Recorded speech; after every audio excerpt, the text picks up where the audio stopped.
So, pwede day mag-request og add-on reel sa Facebook. Adto ra ka sa imo ang account, then click nimo ng help and support. Dayon, report a problem. Click nimo na siya. Pag human, ubos nimo, click nimo ng continue to report a problem. Dayon, include in report. Pag human anang include in report, piliun nimo kung profile ba or page. Sa profile man, dayon copy-paste na nimo tong format kung sa tong imong request. Dayon mag-add ra ka og screenshot sa imong dashboard. Dayon send report. So hulat-hulat lang ta diri kay hinay akong connection, finalizing bug report.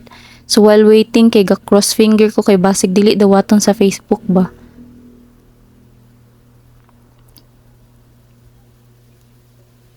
Tenenen.